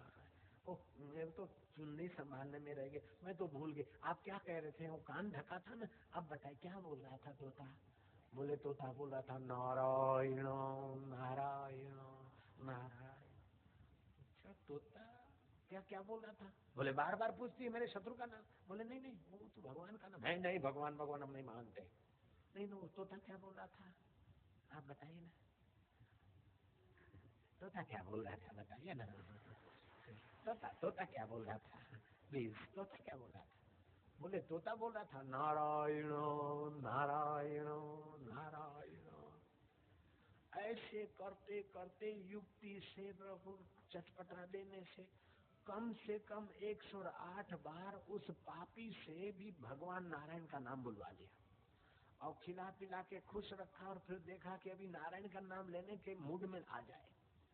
उसको थोड़ा तेल और तेल में थोड़ा सा पानी डालकर पैरों को जरा चंपी करने के लिए बैठ गई, और ठंडा ठंडा वो तेल पानी का हाथ घुमाती जाए और कहती जाके पति जी वो तोता क्या बोल रहा था?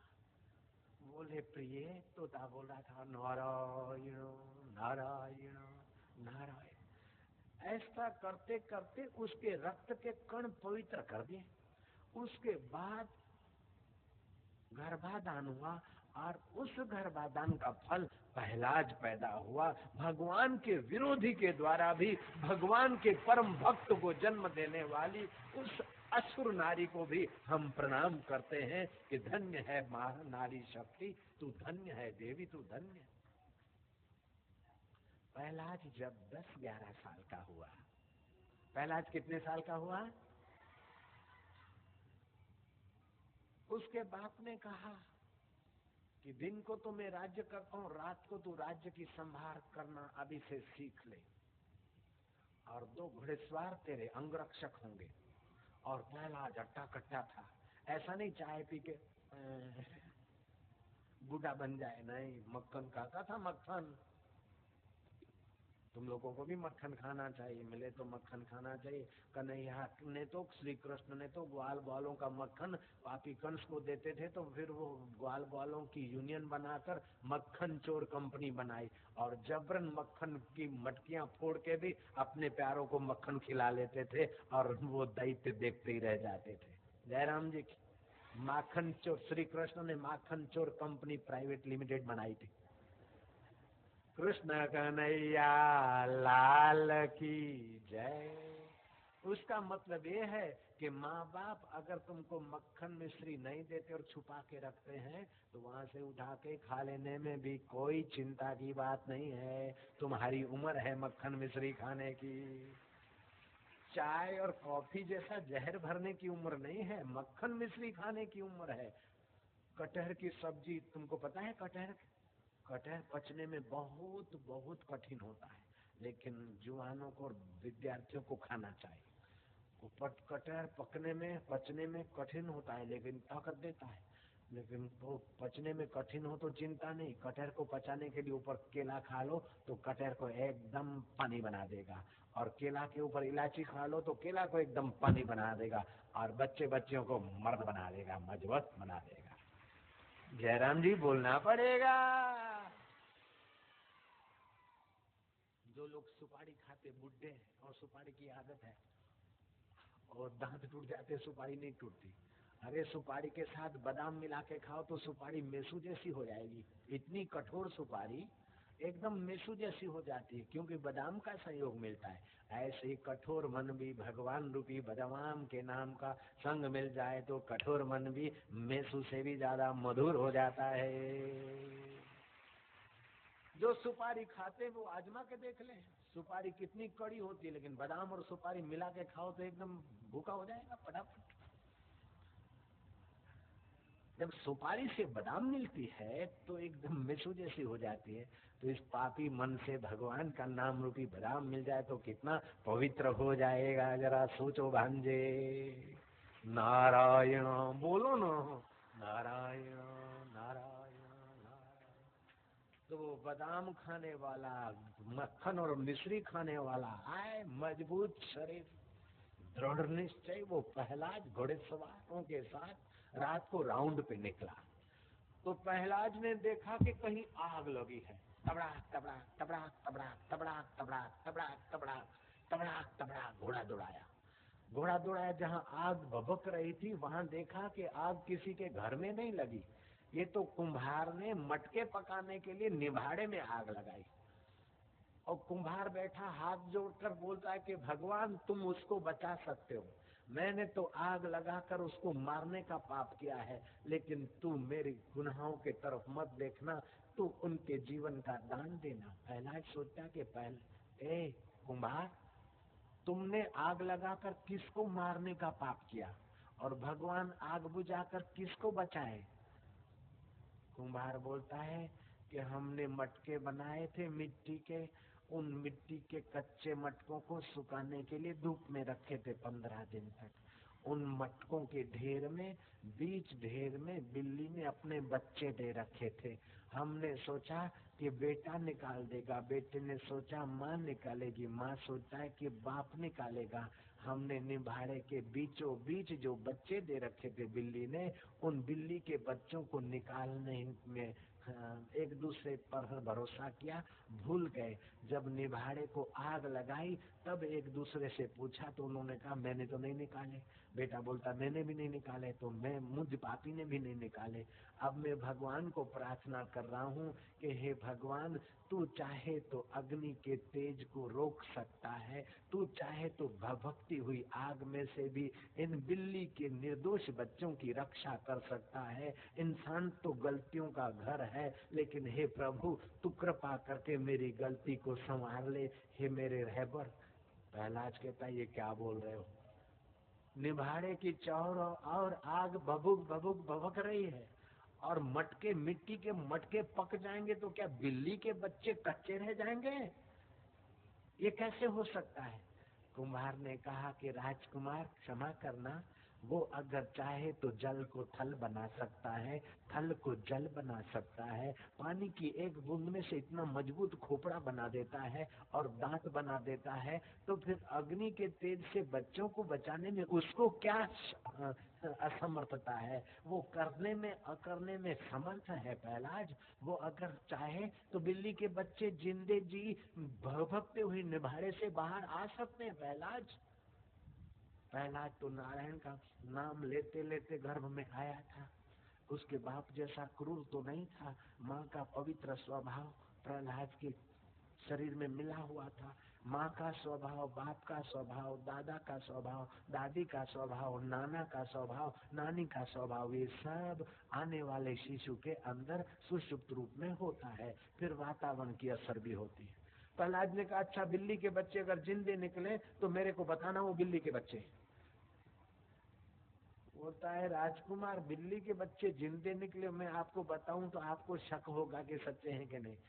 आप जब आएंगे तब मैं ये निभारे के मटके हटाऊंगा, और कल सुबह ही मैं ये निभारे के मटके खोल ले करूंगा। तुम आओगे तब मैं मटके हटाऊंगा। प्रहलाद कल सुबह को आया और फिर उसने, कुम्हार ने प्रार्थना की। एक एक मटका हटाते हटाते बीच के जो 4 मटके हैं वे बिल्कुल कच्चे कच, और उसमें से म्याऊं म्याऊं करते बच्चे जीवित बाहर आ गए। प्रहलाद को दृढ़ विश्वास हुआ कि सच्चे हृदय से की हुई प्रार्थना भगवान सुनते हैं।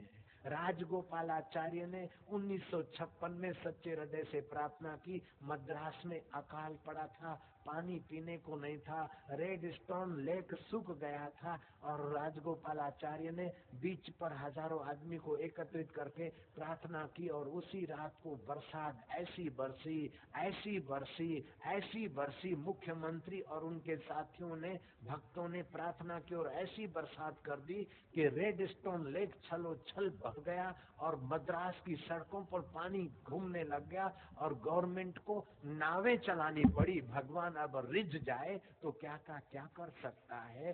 कर तुम शक्यम अकर तुम शक्यम, अन्यथा कर तुम शक्यम। अभी संधि का समय हुआ है, केवल 2-3 मिनट संभाल लेना। ये संध्या के समय किया हुआ ध्यान, संध्या के समय किया हुआ भजन, संध्या के समय किया हुआ सुमरण बहुत फायदा करता है। तो बच्चे लोग क्या करेंगे, पहली उंगली अंगूठे के नीचे, 3 उंगली सीधी, आंखें बंद, भगवान के नाम का ध्यान करेंगे। जिन्होंने दिल्ली के बच्चों को आग में से बचाया, जिसने प्रार्थना करने से बरसात करके रेड स्टोन लेक छलो छल करके मद्रास की सड़कों पर नावें चलाने के लिए मजबूर कर दिया, उस परमात्मा का ध्यान करेंगे कि हमारा हृदय भी भक्ति ज्ञान से छलो छल हो जाए। हरि ओम।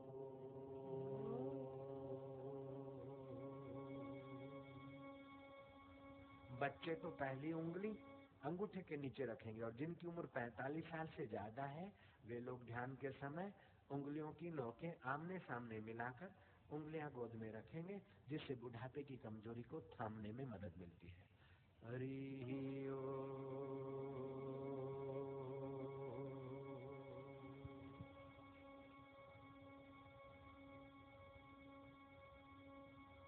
गहरा श्वास लेना, मध्याह्न संध्या है।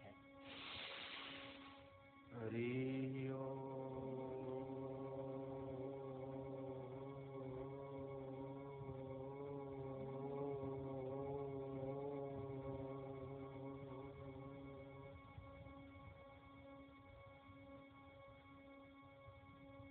फिर से गहरा श्वास।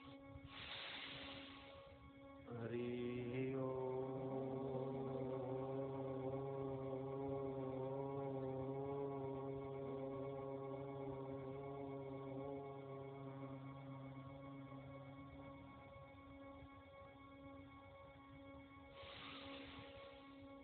हरि ओम।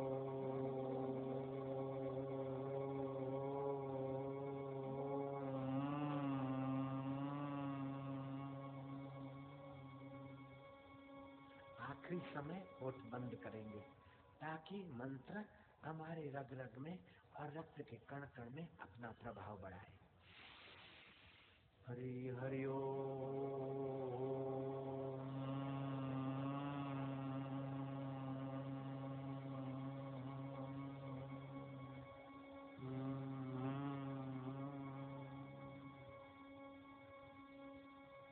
हरि ओम।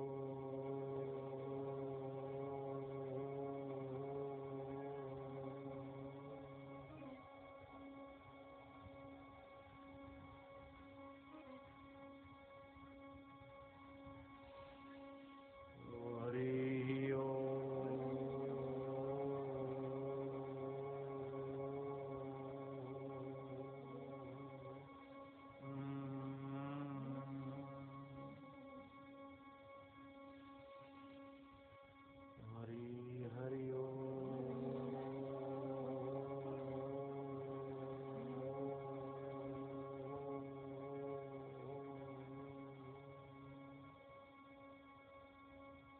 फिर से गहरा श्वास। हरि हरि ओम।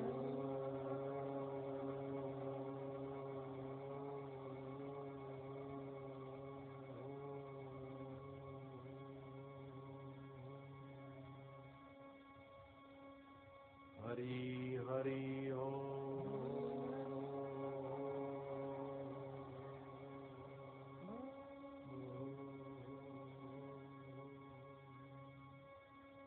हरि सम जग कछु वस्तु नहीं, हरि सम जग कछु वस्तु नहीं।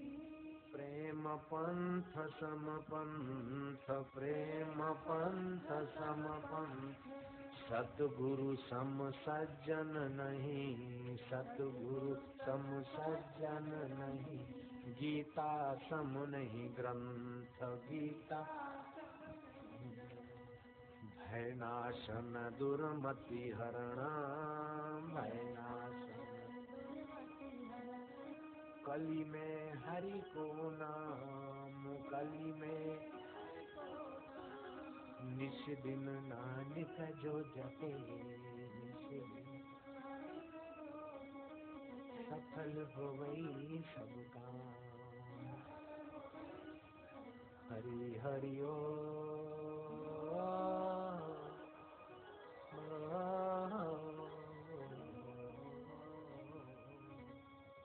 एक घड़ी आधी घड़ी, आधी में पुनियाद आधी। तुलसी संगत साधकी, तुलसी हरे कोटि अपराध, हरे कोटि। हरि हरि ओ।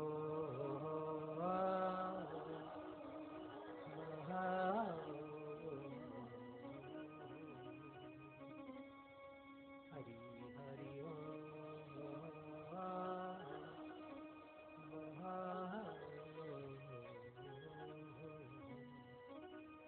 सुख देवे दुख को हरे, सुख देवे। करे पाप का अंत, करे पाप का। कह कबीर वे कब मिले, कह कबीर वे कब मिले। परम स्नेही संत, संत मिले यह सब मिटे, संत मिले यह सब मिटे। संत मिले यह सब मिटे, संत मिले यह सब मिटे। काल जाल जम चोट, काल जाल जम चोट। शीश नमावत दही पड़े, शीश नमावत दही पड़े। सब पापन की पोट। तो क्या करोगे भला? हरि हरि ओ।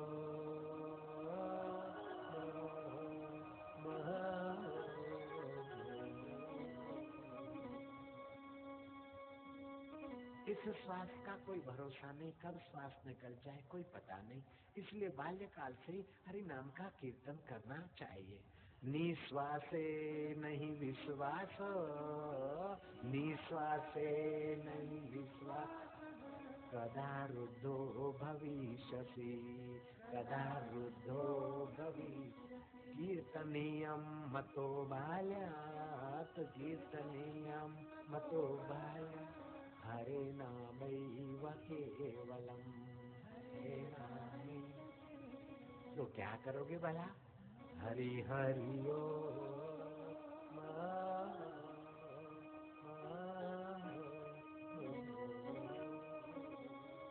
वो कल बता दूंगा, एक पैसा भी खर्चा नहीं। 1 महीने में डायबिटीज छू, 10 दिन में प्रदर रोग की बीमारी छू, 10 दिन में कब्जियत की बीमारी छू, और भी बहुत सारी बीमारियां एक ही इलाज से थोड़े ही दिनों में छू। वो बात कल बताऊंगा, ठीक है? हरि ओ।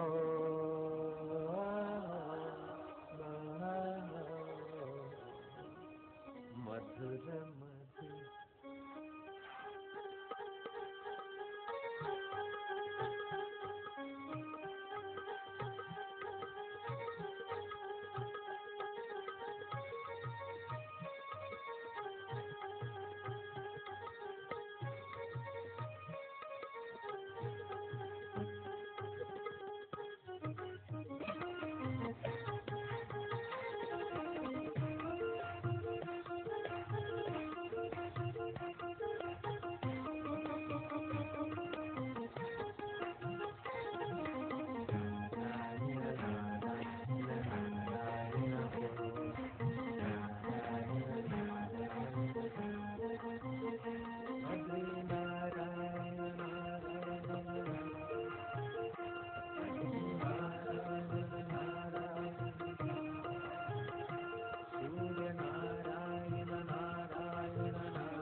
पिता नारायण नारायण नारायण ओम पिता नारायण नारायण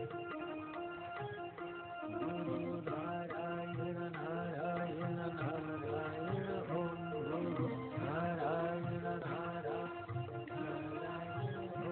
सब नारायण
हरि नारायण नारायण नारायण हरि नारायण नारायण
नारायण नारायण नारायण उद्धव नारायण नारायण नारायण गुरु नारायण नारायण नारायण गुरु नारायण नारायण नारायण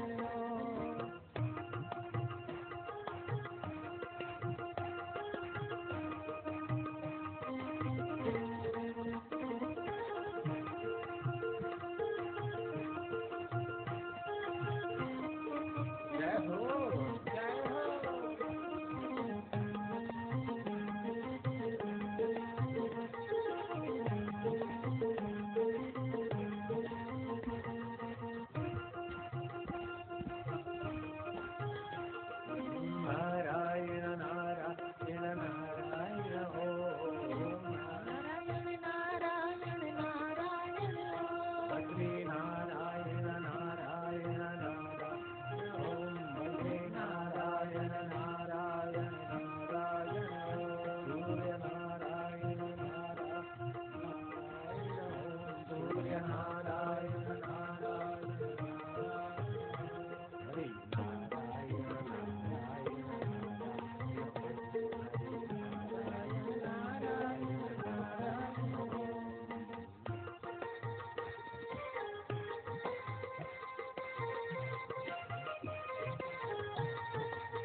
आनंद नारायण नारायण नारायण, ओम आनंद नारायण नारायण नारायण, शिव नारायण नारायण नारायण, ओम शिव नारायण नारायण नारायण, श्याम नारायण नारायण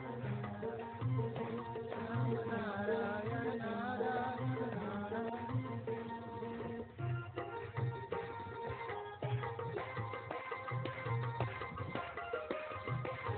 हो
नर नारी में बसे हुए नारायण के कीर्तन के बाद उस नारायण के अपुरुष ज्ञान जिस वेदों में उस वैदिक मंत्रों में तल्लीन होते जाएंगे आपके मन।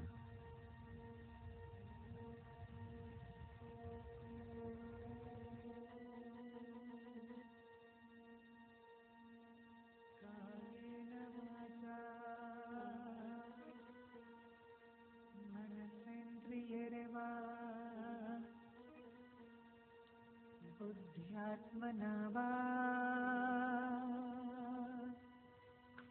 प्रकृतेर्स्वभावात्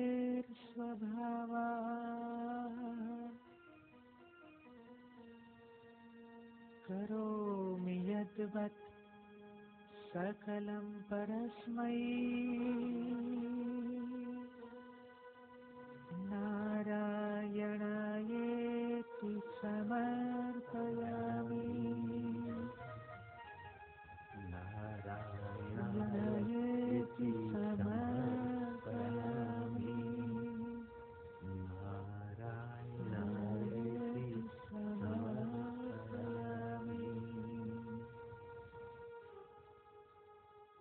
ॐ विश्वानि देवः सवितदुरितानि परासुवः यद् भद्रं तन्न आसुवः।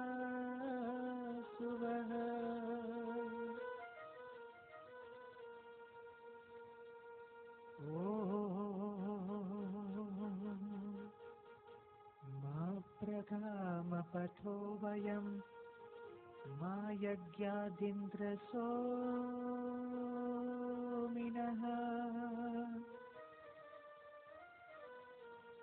मान्तः स्फुर्नो अरातयः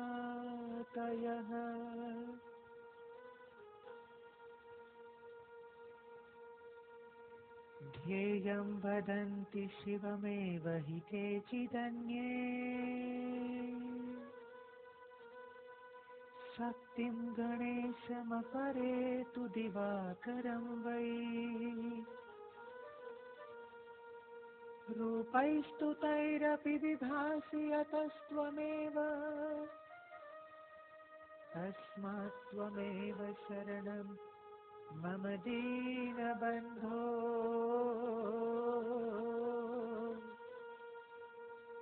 नोपासिता मदमपास्य मया महान्तः स्थिरथानि चास्ति कभिया नहि सेवितानि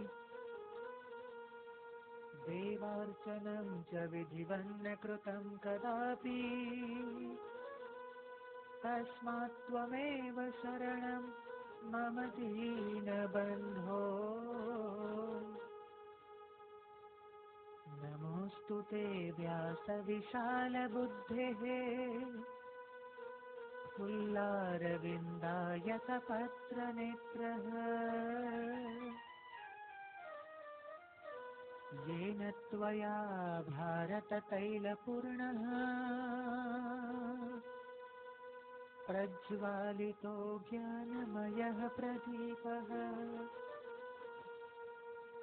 गुरुर्ब्रह्मा गुरुर्विष्णुः गुरुर्देवो महेश्वरः गुरुर्साक्षात् परब्रह्म तस्मै श्रीगुरवे नमः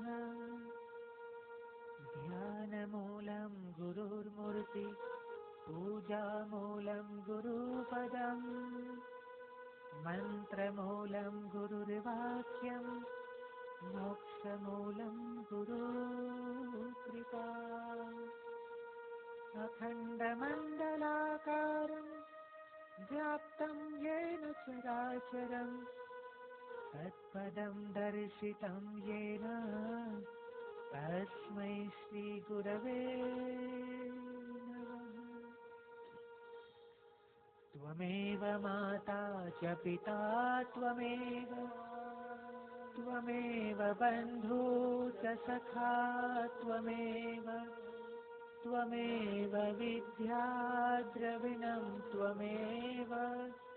त्वमेव सर्वं मम देव हरिः ओम् हरिः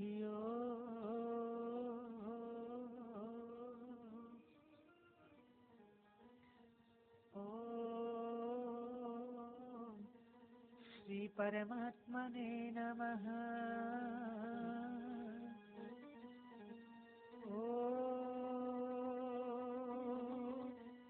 श्री आनन्दकन्दाय नमः ॐ श्री सद्गुरुदेवेभ्यो नमः हरिः ओम् श्री व्यापकस्वरूपाय नमः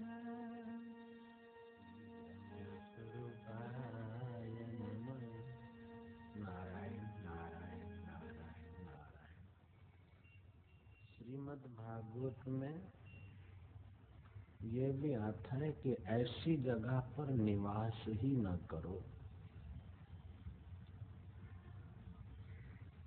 जहाँ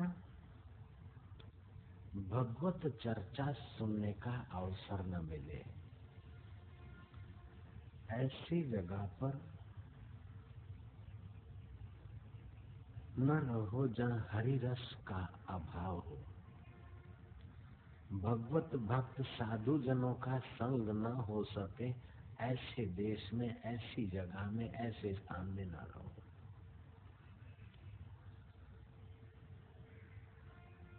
भगवत नाम कीर्तन और भगवत रस में नृत्य करते हुए अपने अंतःकरण में यज्ञ पुरुष परमात्मा की अर्चना करने का अवसर अगर नहीं मिलता है तो ब्रह्मलोक के वैभव को भी लात मार के भगवत रस मिले वहीं निवास करो, ऐसा भागवत कहता है। न यत्र वैकुंठ कथा सुधा पगः न साधवो भगवतास्तदाश्रयः न यत्र यज्ञेष्मखः महोत्सवः सुरश लोकेपि न वसई सेव्यताम। जहाँ कथा की अमृत वर्षा नहीं, जहाँ भगवत भक्त साधु पुरुषों का निवास नहीं, जहाँ नृत्य कीर्तन गीत गाकर यज्ञ पुरुष परमेश्वर की पूजा अर्चना का अवसर नहीं, वह ब्रह्मलोक हो तो भी उसको तुच्छ समझ के छोड़ दो। मंदिर में जाना या घर में मंदिर बनाना ये केवल आंखों को सुखमय दर्शन कराने के लिए नहीं है, अपितु बुद्धि का निर्माण करने के लिए है। नरानाम अयनम यस्य से नारम, नर नारी के अयन जो अंतःकरण में चैतन्य है, उस परमेश्वर का नाम नारायण है। मदन मोहन मालवीय जी माँ पूजा के रूम में से बाहर निकली, पुत्र ने माँ को दंडवत प्रणाम किया। हे पुण्यशीला माता, आशीर्वाद दे कि जो मैं अच्छे काम करूं तो सफलता मुझे मिले। माँ, मैं जो भी कार्य अच्छे अच्छे करूं उसमें मुझे सफलता मिले। उस पुण्यशीला भारत की देवी ने कहा, पुत्र तुझे सफलता मिले ये तो मैं आशीर्वाद देती हूँ, लेकिन इससे एक विशेष युक्ति बताती हूँ कि सफलता में तुझे गर्व न हो, अभिमान न हो। सफलता का अभिमान भी बहुत खतरनाक है। सफलता में अभिमान न हो और विफलता में विषाद न हो, ऐसी परम दृष्टि तुझे प्राप्त हो मेरे पुत्र। मैं तुझे ऐसी कुंजी देती हूँ, धन्य है वो माता। तुम भी अपने बच्चों को ऐसी कुंजी दो, सफलता में अभिमान न हो और विफलता में विषाद न हो। तुम भी ऐसी कुंजी का उपयोग करो और अपने कुटुंबियों को भी दो। उस पूजा गृह से निकली, अपने मन और मति को स्वच्छ की हुई मदन मोहन मालवीय की मां ने कहा, वत्स तुम जिस किसी से मिलो, चाहे वो पठित हो चाहे अनपढ़ हो, चाहे धनवान हो चाहे निर्धन हो, लेकिन उसकी गहराई में, उसकी आंखों की गहराई में, मन की गहराई में, बुद्धि की गहराई में, जीव और जीव की गहराई में वो चैतन्य नर नारी में चमक रहा वो नारायण, उस नारायण का स्मरण करो। तुम जो भी अच्छा काम करो तो 4 बार नारायण नारायण नारायण नारायण बोलकर कार्य का आरंभ करो। और जिस किसी से तुम मिलो तो भावना करो उसकी गहराई में मेरा नारायण है। निंदा, नफरत और बुराई ने तो संसार को नरक बना दिया, लेकिन नारायण की दृष्टि संसार को स्वर्ग से भी पार आत्मानंद का प्रसाद देने में सक्षम है। बॉम्ब और तलवार, चाकू और छुरियां, तीर कमान इतना नुकसान नहीं करते जितना गलत विचार नुकसान करते। मेवा, मिठाई, लड्डू, पुड़िया, स्वर्ग का अमृत इतना फायदा नहीं करता है जितना सत्संग का अमृत फायदा करता है समाज में। किसी को रोटी खिला देना पुण्य कर्म तो है, लेकिन 4 घंटे के बाद उसका पेट खाली हो जाएगा। आपको तो पुण्य होगा उतना ही, 4 घंटे उसका दुख निवृत्ति हुई। अगर उसके रोजी रोटी की व्यवस्था आप 1 महीने के लिए करते हैं तो 1 दिन की अपेक्षा 1 महीने का पुण्य कर्म ज्यादा माना जाएगा। अगर उसकी दुख की निवृत्ति आप 2 महीने के लिए करते हैं तो 1 हफ्ता, 1 दिन या 1 महीने की अपेक्षा दुख निवृत्ति 2 महीने तक की तो वो पुण्य कर्म बड़ा माना जाएगा। प्राणी की दुख निवृत्ति जितना अधिक समय तक आपके द्वारा होती है उतना आपका पुण्य कर्म बड़ा माना जाता है। विवेकानंद कहते थे कि मनुष्य प्राणी को सदा के लिए भोजन, रहन सहन, गाड़ी मोटर और एक फैमिली डॉक्टर भी दे दो, फिर भी उसके सब दुख दूर नहीं होंगे, क्योंकि दुखों को बनाने की फैक्ट्री जो अविद्या है, हृदय में राग द्वेष है, ईश्वर विमुख जो चिंतन है, वो उसकी दुख की फैक्ट्री अंदर दुख बनाती रहेगी। मनुष्य प्राणी का परम हितैषी तो वो है जो दुख बनाने की फैक्ट्री में भगवत रस बनाने की कथा देते हैं, दिलाते हैं। देने दिलाने में जो भागीदार होते हैं वे मनुष्य प्राणी के परम हितैषी हैं और ऊंचे में ऊंचा दान करते हैं। 8 प्रकार का दान माना गया है, अच्छा है। सतयुग, त्रेता, द्वापर, कलयुग, इन 4 युगों में सत्य, यज्ञ, तप और दान की मात्रा है। सतयुग गया तो सत गया, त्रेता गया तो तप गया, द्वापर गया तो यज्ञ गया, दानम केवलम कलियुगे। कलयुग में दान की बड़ी महिमा है। दान 8 प्रकार के होते हैं। भूमि दान, गौदान, गौरस दान, घी आदि, मक्खन आदि, छाछ आदि। भूमि दान, गौदान, गौरस दान, सुवर्ण दान, कन्यादान,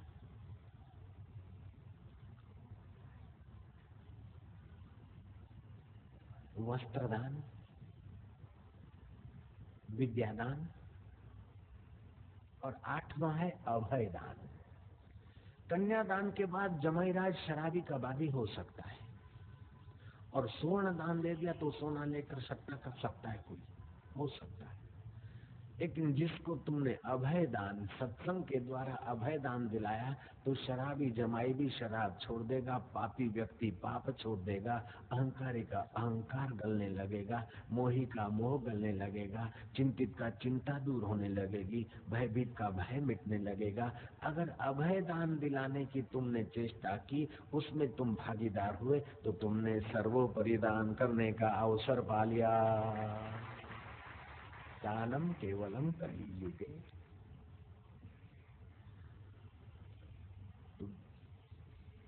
सत्संग के द्वारा ऊंचे विचारों का दान होता है, भगवत भक्ति का होता है। माँ ने अपने पुत्र को कहा कि बेटा, तू जिस किसी से मिले तो नर नारी में छुपा हुआ वो नारायण, उसका सुमरन करके मिले, तेरे कठिन कार्य भी सुगम कर देगा वो नारायण।